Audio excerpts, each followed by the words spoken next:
Muchas gracias por acompañarnos nuevamente. Estamos en este tercer taller de Cuaresma que la Parroquia María Reina les ofrece para que caminemos juntos en este peregrinar hacia la Semana Santa, hacia la cruz y la resurrección. Como es un tiempo de oración, de ayuno, de penitencia, la Iglesia nos invita particularmente en este último punto a reflexionar sobre cómo podemos hacer sacrificios en nuestra vida, cómo podemos aceptar los sufrimientos del mundo y unirlos a Cristo en este camino hacia la cruz. Vamos a hablar un poco de cómo entender el sufrimiento en la vida, pero sobre todo a la luz del ejemplo de mártires y ascetas que en siglos pasados nos dieron lecciones importantes para vivir nuestra fe, realmente uniendo el sacrificio de Cristo a nuestros sufrimientos, a nuestras realidades y juntos llegar al reino de los cielos. Vamos a empezar entonces encomendándonos a Santo Tomás de Aquino y vamos a rezar con él diciendo: Creador inefable, tú que eres la verdadera fuente de luz y de sabiduría y el principio supremo, dígnate infundir sobre las tinieblas de mi inteligencia el resplandor de tu claridad, apartando de mí la doble oscuridad en que he nacido, el pecado y la ignorancia. Dame agudeza para entender, capacidad para asimilar, método y facilidad para aprender, ingenio para interpretar y gracia copiosa para hablar. Tú que eres verdadero Dios y hombre, que vives y reinas por los siglos de los siglos. Amén. En nombre del Padre, del Hijo y del Espíritu Santo. ¿Qué les propongo en este tercer taller? Vamos a hablar primero de los ejemplos de Cristo. Siempre vamos a volver y vamos a cimentar esta conversación en los ejemplos de nuestro Señor Jesucristo, que los tenemos claramente en el Evangelio. Por supuesto que vamos a adentrarnos en una de las grandes preguntas, no solo del catolicismo, pero de la humanidad en todos los siglos. ¿Por qué el sufrimiento? ¿Por qué Dios permite el sufrimiento y cuál es su rol en la vida del ser humano, en el plan de Dios? Para eso nos vamos a apoyar en las historias de algunos mártires y ascetas importantes. Y vamos a luego mirar cómo esos ejemplos de vida en el siglo XXI, en la iglesia de hoy, nos sirven para vivir mejor nuestro catolicismo, nuestra fe y nuestro camino hacia la santidad. Al final quiero cerrar con nuevamente la receta del Señor para el discípulo que quiere seguirla, porque en una sencilla fórmula nos abre y nos pone luz hacia ese camino de santidad. Vale decir que asceta, creo que mártir es un tema que un término que se entiende bastante bien, pero asceta quizás es un término que no estamos muy acostumbrados a oír. En latín, ascesis, más que un término que denote sacrificio o aislamiento, por ejemplo, un ermitaño podría ser una asceta. Ascesis tiene que ver con un entrenamiento. Y los primeros cristianos sabían perfectamente que a ejemplo de Cristo, que se retiró 40 días en el desierto para finalmente llegar al punto en que iniciaba su ministerio público, la preparación era importante. Entonces, ellos, como nosotros, somos invitados permanentemente a prepararnos para esa vida de santidad. Y por eso es que vamos en esta ocasión a mirar algunos ejemplos de mártires y de ascetas que, alejándose del mundo, privándose de las comodidades de este mundo, encontraron espacio para hablar con Dios, para hacer comunidad con el Espíritu Santo. Y esto vamos a contrastarlo con el mundo de hoy, porque mientras mártires en el siglo I, siglo II fueron perseguidos por un imperio que no daba respiro a las creencias y las costumbres del pueblo judío y del pueblo cristiano, pues hoy, en el siglo XXI, vemos una nueva Roma que persigue el cristianismo y persigue los valores de las familias católicas. Lo vamos a comentar también. ¿Qué ejemplo nos da nuestro Señor? Pues basta leer el Evangelio, por ejemplo, en Lucas 5:16, nos dice claramente que el Señor se retiraba a lugares apartados para hacer oración. No solamente buscaba una hora específica del día para hacerlo, típicamente en la madrugada, cuando el resto dormía y descansaba, sino que además se apartaba a lugares donde ese aislamiento, esa distancia de lo mundano, le permitía entrar en sintonía con el Señor, en un diálogo que no tenga distracciones. En Marcos 6 leemos, después de despedirlos, la multitud que lo acompañaba, dice, se retiró al monte a orar. Ese era el lugar preferido del Señor.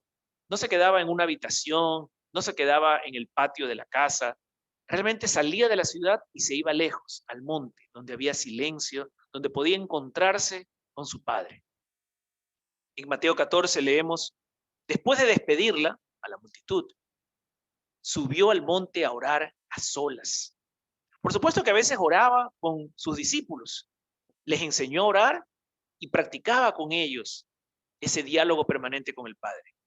Pero él también tenía esos momentos de intimidad, esos momentos de cara a cara con el Padre Celestial.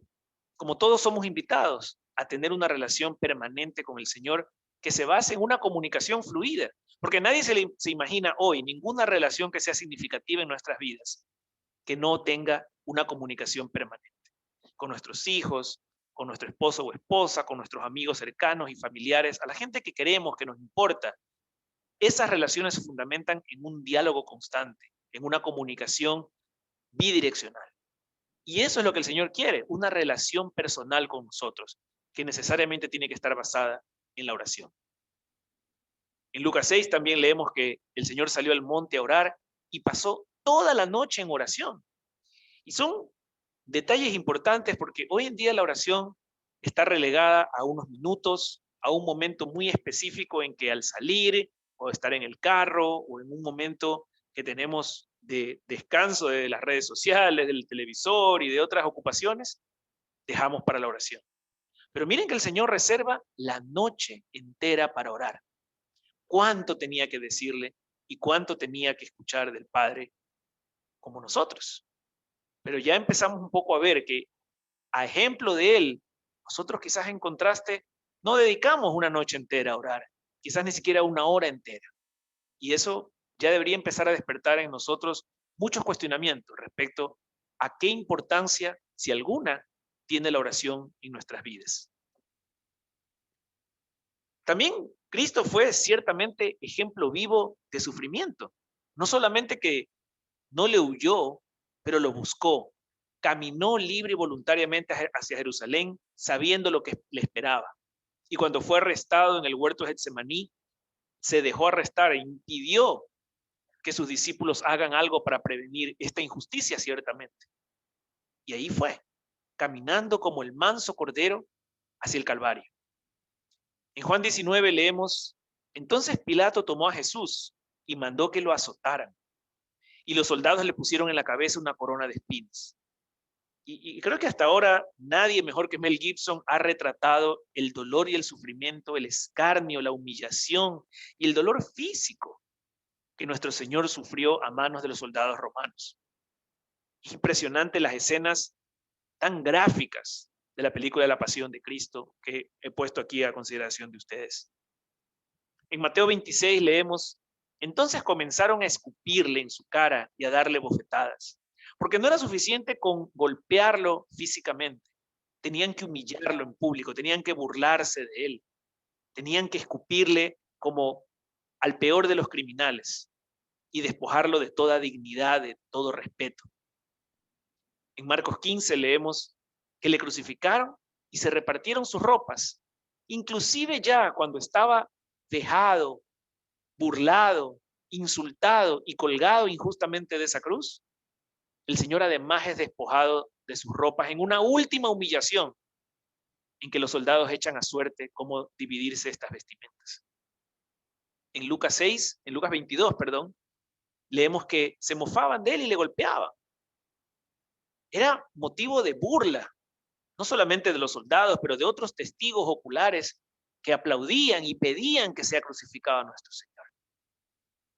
Él sufrió mucho durante sus 3 años de ministerio público.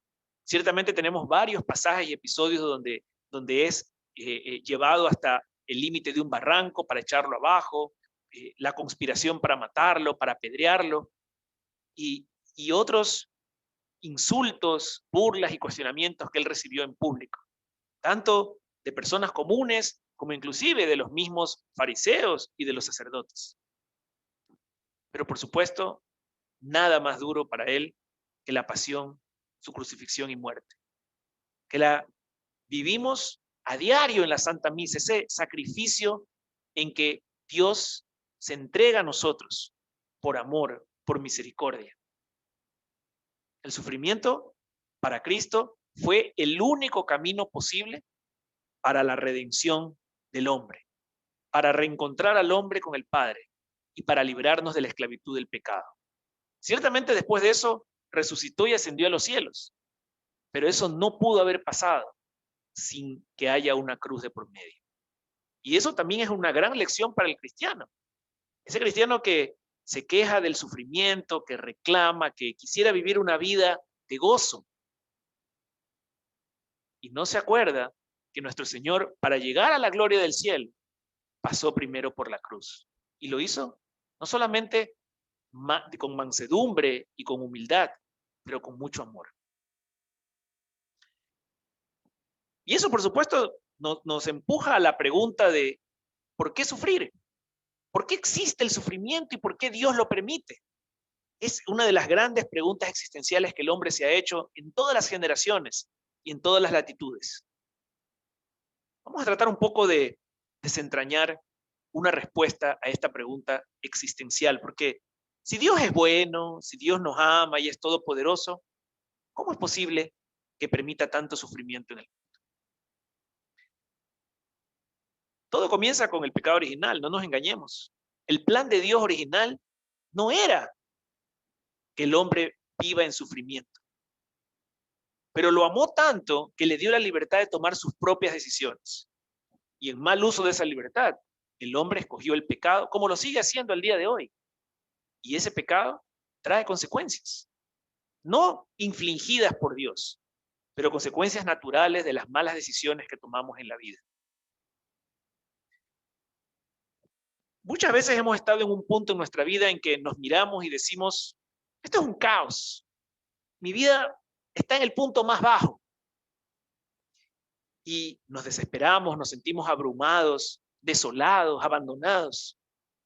Y en muchas ocasiones rezamos, buscamos ayuda en Dios, pero sentimos que Dios está callado, que no nos responde ni tampoco resuelve nuestros problemas. Y claro que eso nos lleva a una gran frustración, a un vacío enorme, inclusive hasta un enojo.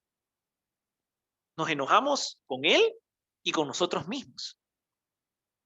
Y es curioso porque resulta que el mundo nos ha vendido dos grandes mentiras. Primero, el creer que si yo creo en Dios y en la religión, mágicamente mis problemas se van a arreglar. Y por el contrario, si no se arreglan, es que lo más seguro es que Dios no existe o que la religión esté equivocada. La otra gran mentira que nos ha dicho el mundo es que la vida está supuesta a ser color de rosas, una especie de ensueño donde todo es mágico, placer, gozo y dicha.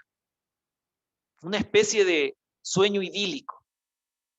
Pero bien sabemos que esa no es la realidad, que de hecho la vida es un cúmulo de problemas, de dificultades, de adversidades, que es parte de la vida, porque la promesa no es que en este mundo terrenal vamos a vivir la felicidad perfecta, completa y verdadera. No, esa promesa es para la vida futura. Por eso la virtud teologal se llama esperanza, porque esperamos en Dios un día alcanzar esa felicidad perfecta en la otra vida, en la vida eterna. Entonces, más bien deberíamos encontrar bastante natural que habiendo pecado en el mundo haya sufrimiento, que haya dolor, que haya angustia. Y no solamente eso, que encontremos que es necesario ese sufrimiento, porque la realidad es que solo cuando sufrimos, solo cuando nos enfrentamos a una adversidad, es que conseguimos mirar quiénes somos, quiénes nos rodean y en quién podemos confiar, y sobre todo, qué está faltando cambiar en mi vida para que yo pueda enfrentar este tipo de problemas o inclusive evitarlos. La realidad es que el mundo a veces es muy incierto, oscuro. El mal existe, el sufrimiento existe y a veces nos sentimos desolados, sentimos que nos agobian los problemas, que hay situaciones injustas en la vida, cosas que no podemos controlar como una enfermedad, una tragedia, un descalabro económico, una ruptura sentimental. A veces pensamos que son factores externos a nuestra responsabilidad y buscamos un culpable. Y de hecho, la forma más común en que le oramos a Dios es pidiéndole que haga desaparecer mágicamente nuestros problemas, que se los lleve, que los haga desaparecer, esfumarse como humo. Y las cosas no funcionan así. Aunque Dios quisiera resolver algunos de nuestros problemas, de hecho sabemos que puede hacerlo y muchas veces lo hace, inclusive sin darnos cuenta. Nos libra de un montón de males y de problemas. Pero aún si Él hiciera eso, Él y nosotros sabemos que más adelante en nuestra vida vendrán otros problemas y nosotros mismos con nuestro comportamiento nos crearemos nuevos problemas en el futuro. Entonces, en lugar de ofrecernos 1000 milagros al día y resolvernos mágicamente los problemas que le ponemos a su consideración, el Señor nos plantea una solución mucho más importante, mucho más trascendental. A esa oscuridad nos ofrece luz. Luz para que veamos claramente los peligros en el mundo, para que identifiquemos a los problemas por lo que realmente son, no por lo que parecen en la superficie, sino por la causa que está detrás de ellos.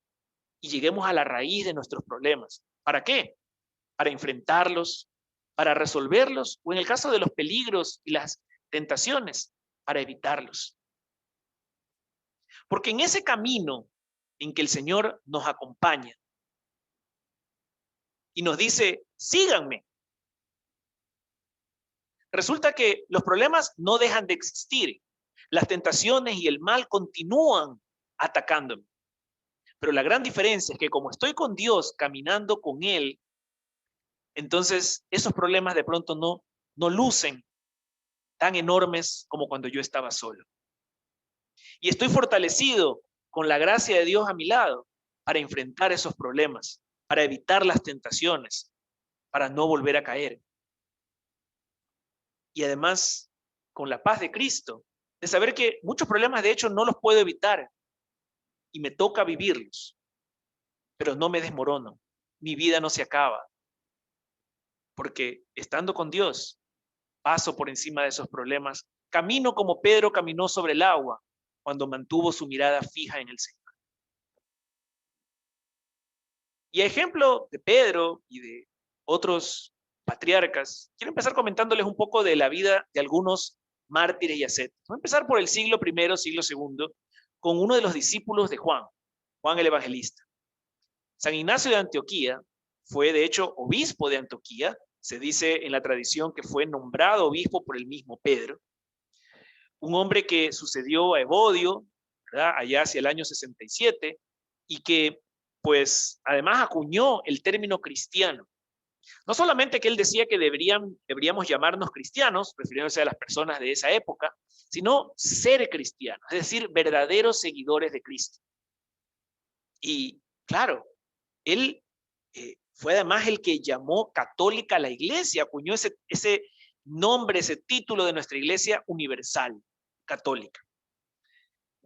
Pero Ignacio, que vivió a finales del siglo I, comienzos del siglo II, y fue obispo de Antioquía, también vivió en la época en que el emperador Traiano dominaba el imperio romano y era muy duro con aquellos que rechazaban a los dioses romanos y que por otro lado pretendían adorar a estos dioses que no eran parte de la tradición romana.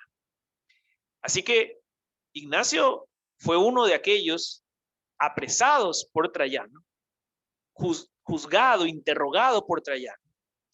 En esa época él trató de convencerlo a Ignacio de Antioquía que confiese, ¿verdad?, los dioses paganos de Roma junto con Cristo, a lo cual San Ignacio se negó. Y eso pues llevó a la ira a Traiano, quien lo persiguió y finalmente lo sentenció a muerte. Ignacio es trasladado hasta Roma, en una travesía muy larga de varios meses por barco, que además es una travesía muy famosa porque en cada puerto que ese barco paraba, los cristianos lo esperaban, jubilosos, no solo para abogar por él, pero para escucharlo predicar. Y en esa travesía también San Ignacio escribió 7 cartas muy importantes a los distintos obispos de estas comunidades, como también algunas enseñanzas que él nos dejó como legado. Ya en esa época hablaba firmemente sobre varios de los sacramentos, entre ellos la Eucaristía y la penitencia. Hablaba sobre la imposición de manos, es decir, la ordenación sacerdotal, y muchos de los ritos litúrgicos que seguimos hoy en día en la Iglesia Católica. San Ignacio finalmente llega a Roma pidiéndole a sus seguidores en cada uno de los puertos donde paró ese barco que no intenten liberarlo, que no aboguen por él, sino al contrario, que le dejen sufrir el martirio, porque él quería gozar de ese sufrimiento físico que iba a recibir en Roma para unirlo como ofrenda a nuestro Señor Jesucristo.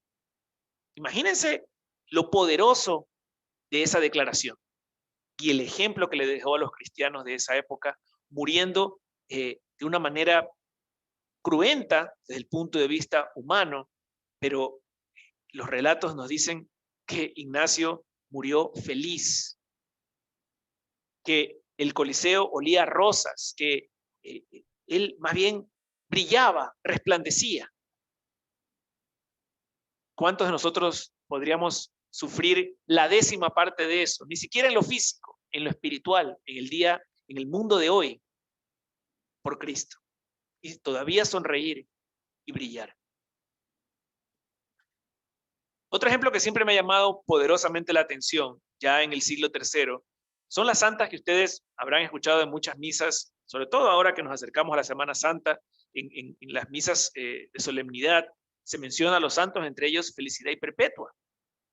Felicidad pues era una servidora de un catecúmeno muy conocido en esa época, y todo ese grupo de cristianos fueron apresados por su fe, perseguidos por el emperador, porque cada vez más el cristianismo aumentaba, más o menos un 40% en cada generación, es decir que el crecimiento del cristianismo era exponencial y Roma ya empezaba a preocuparse de tantos cristianos que se apartaban de las costumbres romanas y que de hecho protestaban contra el imperio.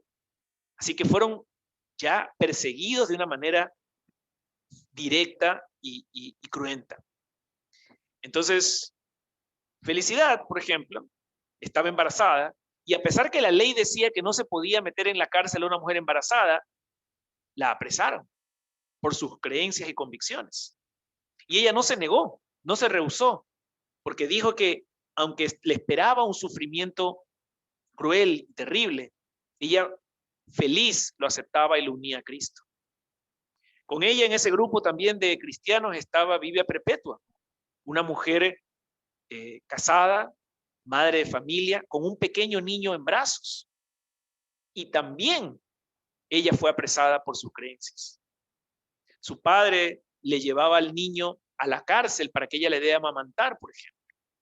Y le rogaba a su hija que por favor mienta y le diga al emperador que ella rechazaba a Cristo solamente para que la deje ir y que no abandone a su hijo que estaba muy chiquito.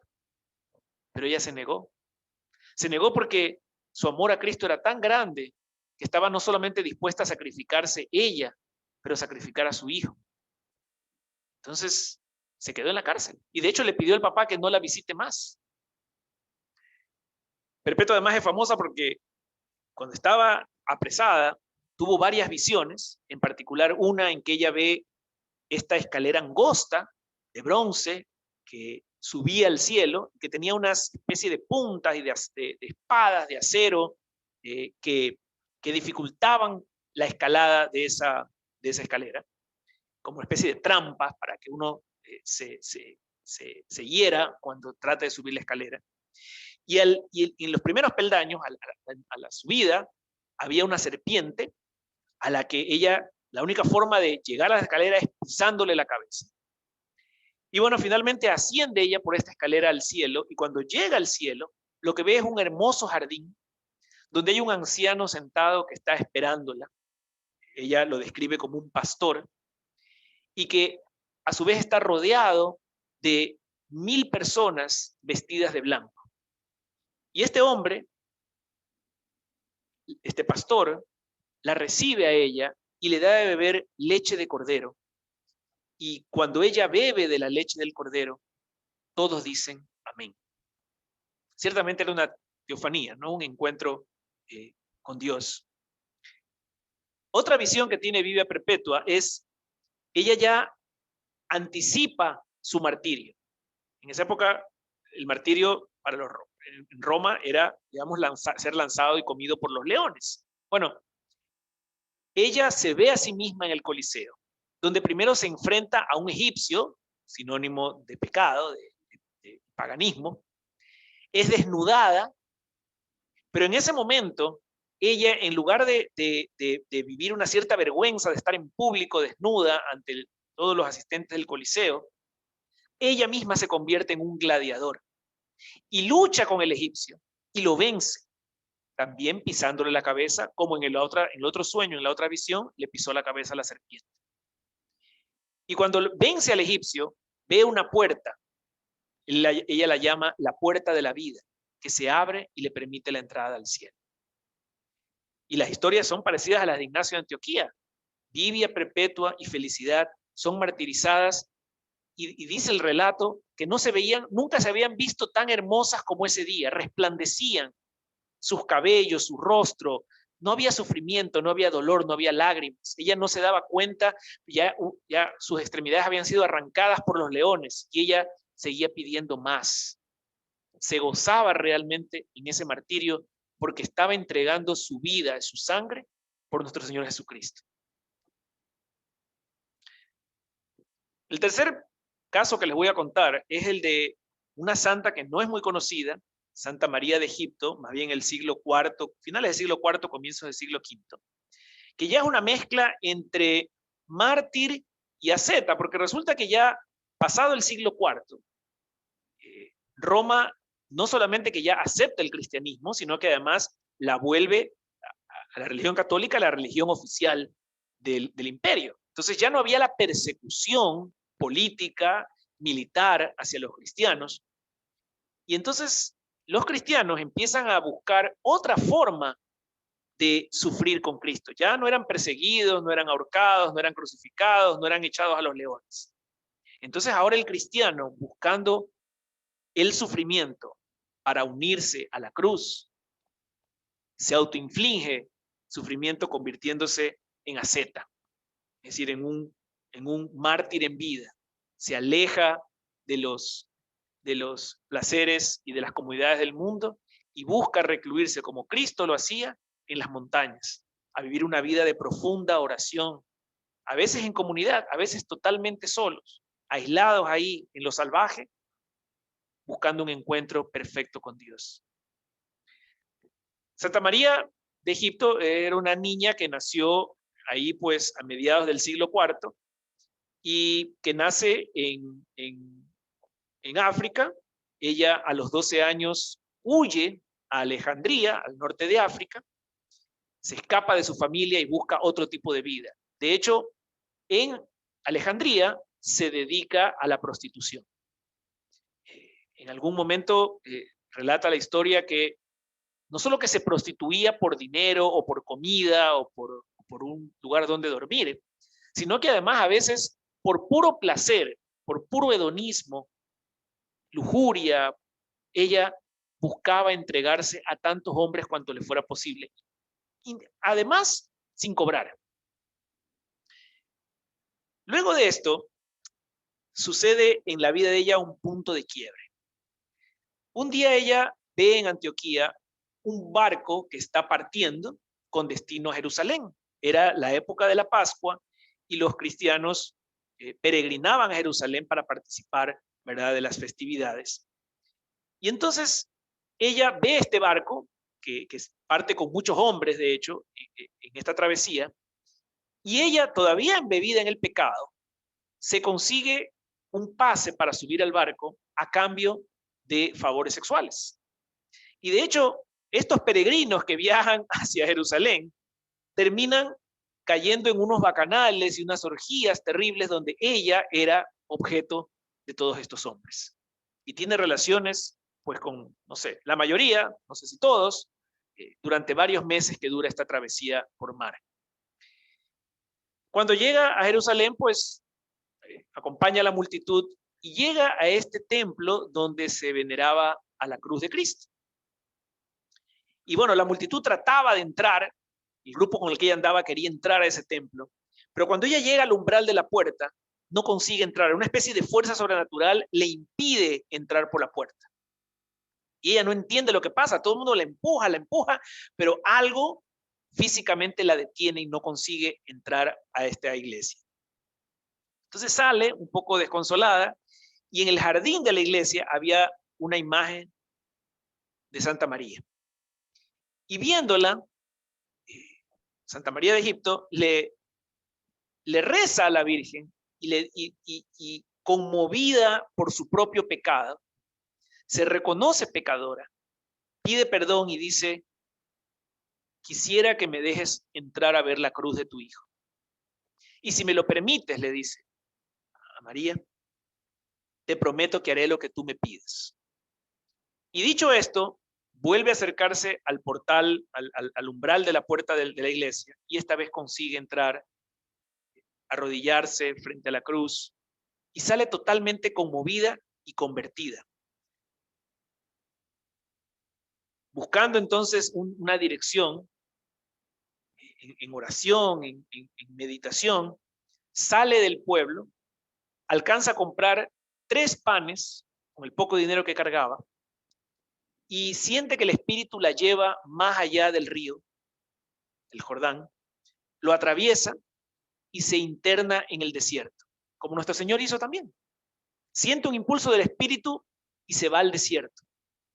Y resulta que en el desierto llega a vivir 47 años y sobrevive en el desierto solamente con esos 3 panes que había comprado en Jerusalén. Es una cosa impresionante. El relato no habla ni de que comió bestias salvajes o saltamontes o alguna hierba del desierto. No, sobrevivió con los 3 panes.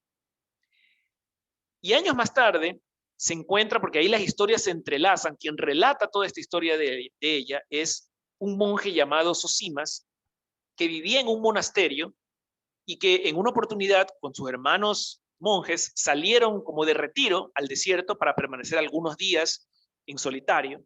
Y en ese encuentro, en esa salida, se encuentra con María de Egipto.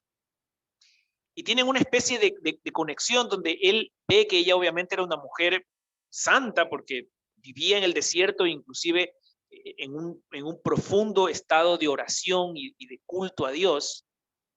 Pero resulta que inclusive él la ve levitar a ella y entiende que es una mujer santa. Tienen una conversación donde él aprende mucho de ella y finalmente ella lo hace prometer a Zosimas que él regresaría un año después a ese mismo lugar llevándole la Eucaristía, porque ella no había comulgado nunca y quería comulgar. Entonces Zosimas, exactamente al año de ese encuentro, regresa al desierto y le lleva la Eucaristía. Ella comulga y entonces le vuelve a pedir que regrese un año después. Pero en esta ocasión, cuando Zosimas regresa, la encuentra ya muerta en el desierto y en otro suceso espectacular, sobrenatural, llega un león que lo asiste a él para excavar una tumba en el desierto y enterrarla a Santa María. Una historia que muy pocos conocemos, pero que a mí, cuando la primera vez que la escuché, me impactó mucho primero por esta conversión tan poderosa. Nosotros a veces nos sentimos lástima de nosotros mismos por el pecado en el que hemos caído, los vicios que no conseguimos dejar atrás, y nos sentimos un poco desolados, sin esperanza. Pero historias como esta, tan poderosas, tan radicales, nos muestra que el Señor tiene misericordia, inclusive de pecadores, más pecadores que nosotros, y que si pudo rescatar a esta hija perdida, ciertamente nos puede rescatar a nosotros. Esperanza siempre hay. También me recuerda los martirios de gente más contemporánea a nosotros, porque uno podría pensar, bueno, todo esto pasó hace miles de años, esto ya no funciona al día de hoy, ni el ascetismo, ni el martirio es algo que se vive en el siglo XX o XXI. Bueno, saqué un ejemplo aquí más reciente, ¿verdad? Del siglo XX, finales del siglo XX y comienzos del siglo XXI, en que estos 21 o 20 mártires cristianos mueren a manos de ISIS, ¿verdad? El autodenominado Estado Islámico. Son perseguidos, apresados y sentenciados a muerte en Siria. Y este video de la decapitación de estos 21 hombres se hace público en las redes sociales porque ISIS, pues de hecho, difunde el video en que el 2015, pues estos hombres mueren por ser cristianos. Básicamente, el Estado Islámico los persigue por rechazar el Islam y predicar el Evangelio. Y son duramente torturados buscando que estos hombres acepten el Islam y rechacen a Cristo. Pero resulta que en esta playa de Libia donde sucede la decapitación, ellos permanentemente cuenta, digamos, quien ha visto el video o ha leído los relatos, ellos son cada uno asesinado, pero repitiendo el nombre de Cristo en sus labios. Sus últimas palabras siempre fueron Señor Jesucristo, Señor Jesucristo, Señor Jesucristo. Y por eso el Papa Francisco habla de que la playa de Libia donde ellos murieron fue bendecida con su sangre. Hoy en día, en el siglo XXI, y de hecho pasó mucho también en el siglo XX, sigue habiendo mártires que tienen que dar su sangre, su vida, por la fe católica o por el cristianismo, contra fuerzas del mal que quieren erradicar a Cristo de la historia humana. Y no eran, por supuesto, ni monjes ni religiosos, ellos no estaban de misión en Libia predicando, no, eran padres de familia, trabajadores de distintas profesiones que eran unidos por la fe. No tenían una gracia especial, no tenían una misión especial en la evangelización o en la religión. Eran padres de familia, personas como ustedes y como yo, pero que estuvieron dispuestos a morir, pero no rechazar el nombre de Jesucristo. Hoy, como les decía, también nos enfrentamos entonces a una nueva Roma, a una nueva persecución. Lo vemos en varias instancias de la vida, basta abrir los periódicos, leer noticias, conversar con amigos y familiares. La nueva izquierda marxista pretende borrar al cristianismo del mundo, por eso hemos visto cómo hay países donde es prohibido, es ofensivo decir Feliz Navidad, aunque es una fiesta cristiana, muchos se quejan de que esto pues realmente atenta contra la libertad de los ateos o de los no cristianos. Vimos un caso hace algunos años en que marcas importantes como Nestlé, por ejemplo, fueron obligadas a rehacer esta etiqueta de un yogurt donde salían estas edificaciones cristianas y tuvieron que volver a sacar la envoltura sin la representación de la cruz, que no era solamente una representación religiosa, pero además arquitectónica, es parte del paisaje griego. Y sin embargo, las fuerzas del mal se opusieron a esto, se sintieron ofendidos por ver una cruz en un yogurt y le obligaron a Nestlé a sacarlo de su envoltura.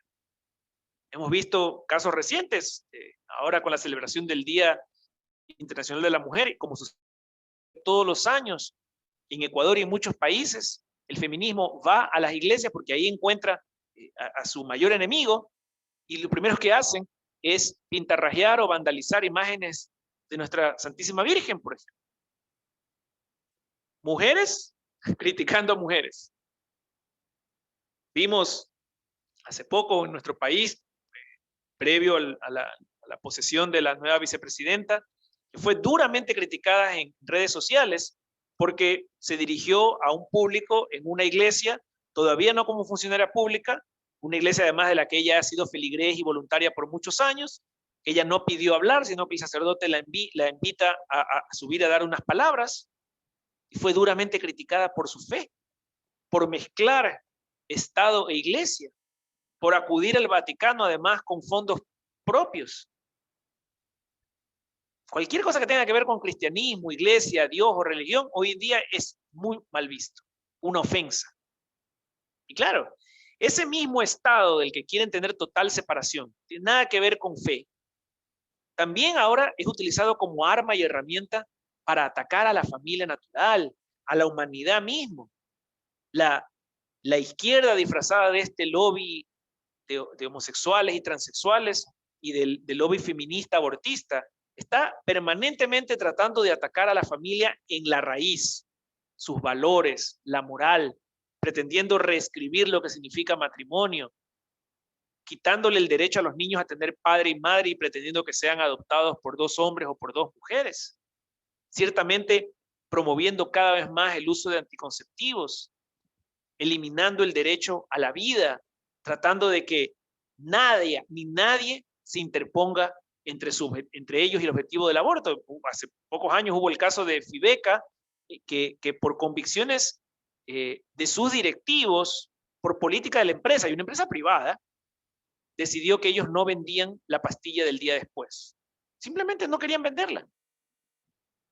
Pues eso causó un revuelo en las redes, al punto que ese pequeño grupo de personas, pero que gritan muy fuerte, consiguió que el Ministerio de Salud empiece a mirar este tema y le exija a Fibeca vender una pastilla que ellos no querían vender por principio.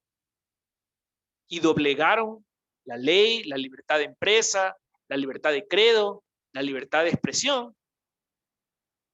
Nadie les impedía ir a buscar la pastilla en otro lugar, sin embargo ellos la obligaron a hacer, a vender esta pastilla contra sus principios y sus valores. El feminismo abortista insiste todos los años en aprobar el aborto de una u otra forma. Sea vía demandas de inconstitucionalidad en la Corte Constitucional o a través de proyectos de reforma del Código Penal o del nuevo Código de la Salud o nuevos decretos presidenciales o ministeriales, pero quieren aprobar el aborto a cualquier costo. Y los valores, los principios de la familia católica, no solo que se ven atacados externamente, pero internamente también. Es triste hoy en día conversar con muchos amigos católicos que están a favor de la ideología de género y a favor del aborto. Y en un análisis muy superfluo, creen que esto es un tema de dogmas y de fe. Habiendo tantos argumentos desde lo ético, lo moral, lo científico, lo médico, lo genético, pero también lo espiritual, reducen la conversación y el debate solamente a aspectos religiosos. Y por supuesto, desconocen el credo que rezan todos los domingos.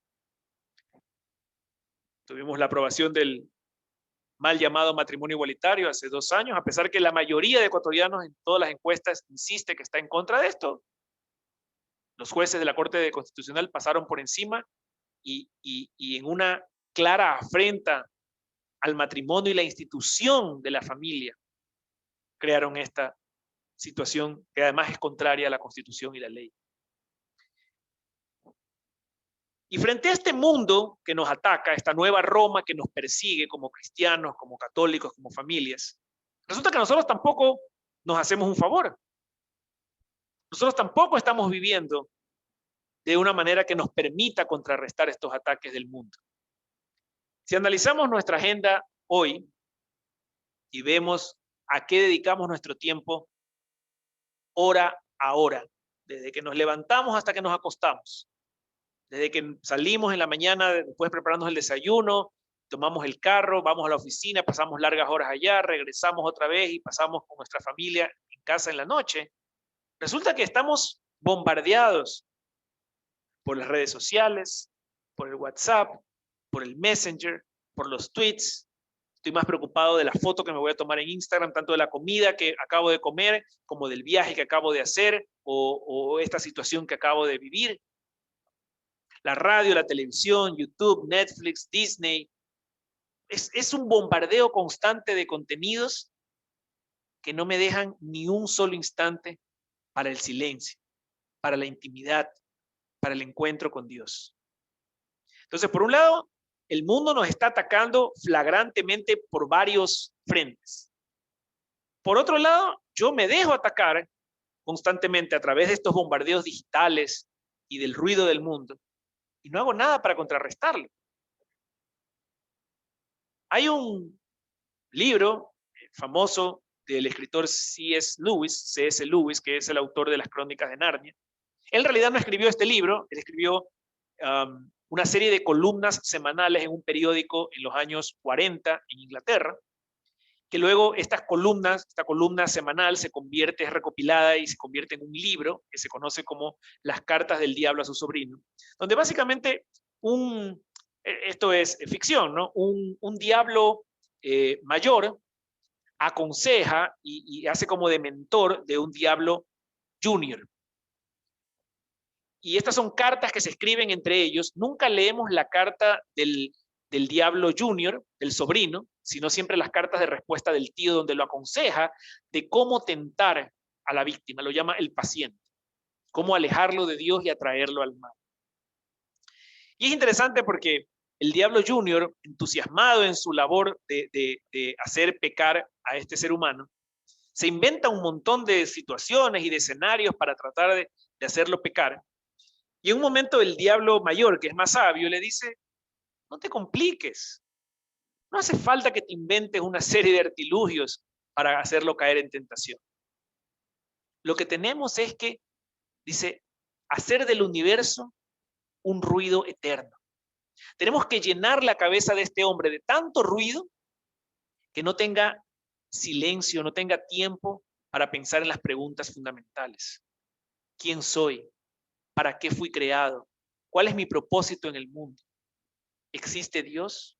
¿Qué quiere Dios de mí? Cuando el hombre está tan ocupado con una cabeza agobiada con el ruido del mundo, no tiene tiempo ni silencio para escuchar la voz de Dios. Y esa, me parece magistral, es la forma como el demonio en ese libro cree que llega más rápidamente al corazón del hombre. No tentándolo, no llenándolo de una serie de placeres y fantasías, sino llenándolo de ruido. Y es curioso porque esta columna de C.S. Lewis fue escrita en los años 40, es decir, hace más de 80 años. Y en esa época no había WhatsApp, no había Facebook, no había Instagram, no había TikTok. No había radio, no había Netflix, no había Amazon Prime, no había ninguno de los servicios de streaming. ¿Qué verdad es hoy esta aseveración de ese diablo en el siglo XXI? ¿Y qué verdad es también hoy que el hombre, confrontado con esas preguntas existenciales, a quien recurre, a donde busca respuestas, resulta que es en Google? A Google le preguntamos todo, desde el clima hasta qué significa este síntoma que estoy sintiendo, o cómo puedo, no sé, arreglar el carburador de mi carro. Todas las respuestas aparentemente están en Google. ¿Cuándo fue la última vez que ustedes o yo buscamos a Dios para a Él hacerle las preguntas más importantes de nuestra vida? ¿Cuándo fue la última vez que nos confrontamos a una decisión crucial de nuestra familia y primero se la pusimos a consideración de Dios para que Él nos oriente y se haga su voluntad? La otra pregunta que los cristianos nos hacemos en el siglo XXI, confrontados sobre todo en Cuaresma, cuando la iglesia, entre otras cosas, nos pide ayunar, es, oye, yo no soy un asceta, no soy como Santa María del Desierto que puede vivir 47 años a base de 3 panes. El ayuno no tiene sentido en el siglo XXI, pensaría la mayoría. Y les comentaba yo en el primer taller que un dato interesante es que solo en Estados Unidos se gastan más de 30.000 millones de dólares al año en productos dietéticos. 30.000 millones de dólares. Eso sumado las 50 economías más pequeñas del mundo, su Producto Interno Bruto no llega a sumar 30.000 millones. Pero eso es lo que se gastan los americanos en productos dietéticos. No porque estén súper interesados en una vida saludable. Todo lo contrario. El origen del auge de los productos dietéticos, de los programas de ejercicio de 5 minutos, ¿verdad? Y tengo el vientre de cuadritos, es la falta de disciplina. Lo que el hombre de hoy quiere es cero esfuerzo, cero sacrificio y máximo resultado. Entonces los productos dietéticos son muy populares porque entonces en teoría puedo comer todo lo que quiera porque no me engordo. Puedo comprar la pastilla milagrosa y beber todo lo que quiera y mi hígado no sufre. Puedo llevar una vida sedentaria y de mala alimentación, pero supuestamente me compro este aparatito que lo uso 5 minutos al día sentado viendo televisión y tengo el cuerpo de un modelo o de un atleta. El mundo de hoy nos predica la indisciplina, el placer, darnos gusto primero, sacrificarnos no solo después, nunca. Y eso es porque hay esa confrontación permanente entre ser feliz y tener disciplina. El mundo nos dice, oye, mucha disciplina es una esclavitud, no puede ser libre. Solo quien decide libremente hacer lo que quiera puede ser feliz. Pero sabemos, quien ha pasado por una situación familiar o personal, quien se ha enfrentado al desafío de estudiar una profesión, de construir una carrera profesional, o quien ha competido en algún tipo de deporte, sabe perfectamente que es todo lo contrario. El éxito y la felicidad se alcanza y se conquista con disciplina, no al revés. Un matrimonio desordenado no termina bien. No tener un plan de estudios y faltar a clases no me hace un mejor estudiante y ciertamente no me va a permitir graduarme. No ser esforzado y sacrificado en mi trabajo jamás me va a llevar a un ascenso, una promoción, un mejor sueldo. Nada que importe en la vida se consigue sin sacrificio, sin esfuerzo, ciertamente no sin disciplina. Pero el mundo nos sigue vendiendo la idea de que la disciplina es mala. Y es porque centra la visión del hombre como un cuerpo que tiene necesidades sexuales, alimenticias, de descanso, de placer. Mientras que la visión de la iglesia sobre el hombre es totalmente distinta. El mundo y la iglesia tienen visiones distintas del hombre. El mundo ve solamente ese cuerpo que hay que satisfacer, que hay que complacer. La iglesia recuerda que no somos solo cuerpo, también somos un alma. Y que no tiene sentido que yo me preocupe de la salud de este cuerpo temporal y no de la salud del alma que es eterna. Que me preocupe en alimentar a este cuerpo temporal y no alimentar mi alma que es eterna. El ayuno tiene la virtud de no solamente enseñarnos disciplina, de aprender a que nuestro cuerpo está subordinado a nuestra mente y nuestra voluntad y no al revés, de adquirir un orden en nuestra vida, pero también a apreciar el valor del sacrificio, no solamente como una ofrenda a Dios, sino como un ejercicio espiritual importante en que yo me niego a mí mismo, me privo de cosas que me gustan por amor a Dios. Y cuando empiezo a buscar ese tipo de sacrificio, ese pequeño martirio, y se lo ofrezco al Señor, entonces estoy caminando en la dirección de esa santidad que Él me propone. Y quiero terminar con dos cosas. Primero, lo que les había ofrecido, la receta de Cristo para sus discípulos. En este pasaje de Lucas 9, el Señor dice claramente una receta que es infalible y sencillísima, por lo menos de decir, yo sé que de hacer no. Dice, si alguno quiere venir detrás de mí, que se niegue a sí mismo, que tome su cruz, que me siga. Miren la profundidad de este planteamiento del Señor. que se niegue a sí mismo. ¿Cuántas cosas ustedes y yo nos cuesta tanto negárnoslas? Placeres, comodidades, riqueza, hasta nuestro mismo tiempo. Nosotros somos dueños de nuestro tiempo, jamás queremos cederle algo de tiempo a Dios. Pero en esta cuaresma el Señor nos invita a negarnos a nosotros mismos. Y muchas veces el sufrimiento no tiene que ser físico o emocional. A veces el sufrimiento es desprendernos de esas cosas materiales, de esas comodidades del mundo. Desprendernos de ese tiempo de ocio para regalarle al Señor 30 minutos más, 20 minutos más de oración al día. Luego nos dice, toma tu cruz de cada día. No dice rechaza la cruz, no dice húyele al sufrimiento, no, tómala, abrázala. No es que el Señor se divierta viéndonos sufrir, pero sabe en su pedagogía divina, en su sabiduría divina, que el sufrimiento también es fuente de enseñanza, de crecimiento, de fortalecimiento. Porque solo quien ha sufrido aprecia las cosas buenas en la vida. El valor del esfuerzo, el sacrificio y el orgullo del resultado.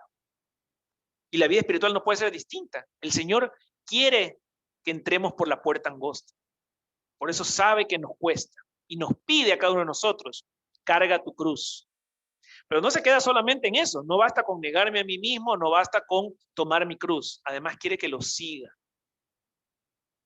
Quiere que lo imite. Que sea realmente un cristiano, un discípulo de Él. Y para eso tenemos que conocerlo. Si no converso con Él a diario, ¿cómo puedo conocerlo? Y si no lo conozco, ¿cómo puedo seguirlo? Si no estoy unido a Él en la Eucaristía, ¿cómo puedo seguirlo? Si mi corazón está muerto rechazándolo a Cristo.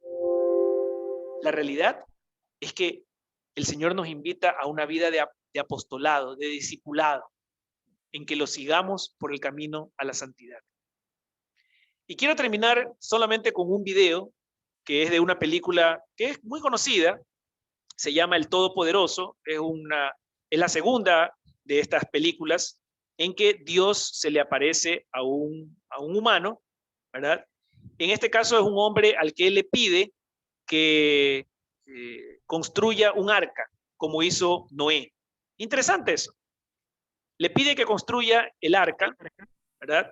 Y que ponga animales, y bueno, hay toda una historia, ustedes quizás han visto esta película, pero lo que les puedo decir es que en esta escena, la esposa de este señor, Evan, se llamaba, está frustrada con los hijos en un restaurante porque cree que el marido está loco, el marido se ha dedicado a construir un arca en el patio de la casa de ellos, toda la familia, los vecinos y la comunidad entera en la ciudad cree que su marido es un loco, y ella se siente desolada, se siente confundida, no sabe qué hacer.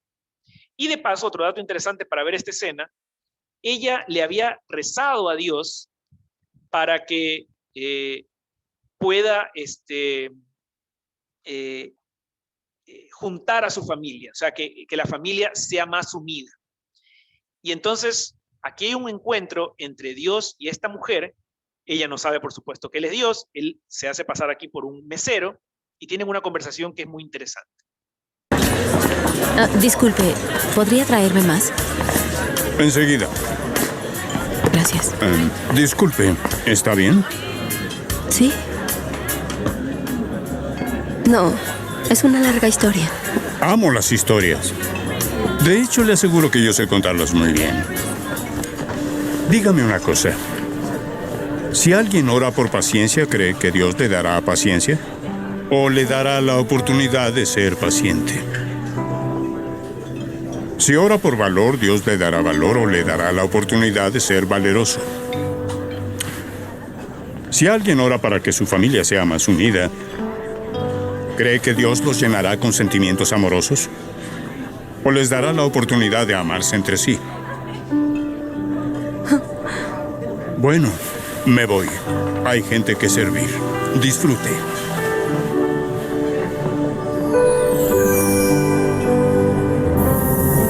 ¿Esto nos sorprende?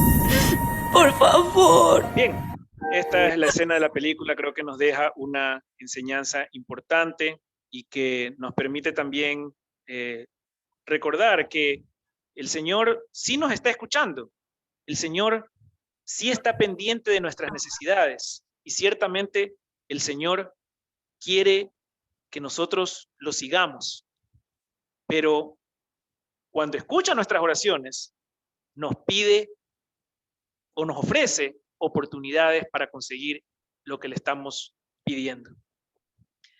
Quiero agradecerles por haber participado de este tercer taller. Recuerden que nos vemos todos los lunes a las 8:30. Pueden acercarse a la casa parroquial, al Salón María Reina, a las 8:30 el día lunes y participar presencialmente, o pueden hacerlo por Zoom. Siempre publicaremos las sesiones en la página de la parroquia en YouTube. Y por supuesto, estamos abiertos a sus preguntas, a sus comentarios y que podamos todos enriquecernos con este aprendizaje y este camino para que, como nunca, esta sea mi mejor cuaresma. Terminamos pidiendo a nuestra Madre Santísima que nos ilumine en este camino de sacrificio, de autonegación, como solo ella lo vivió, que nos ayude a entender el camino a la cruz como un camino no solamente de Cristo, sino nuestro.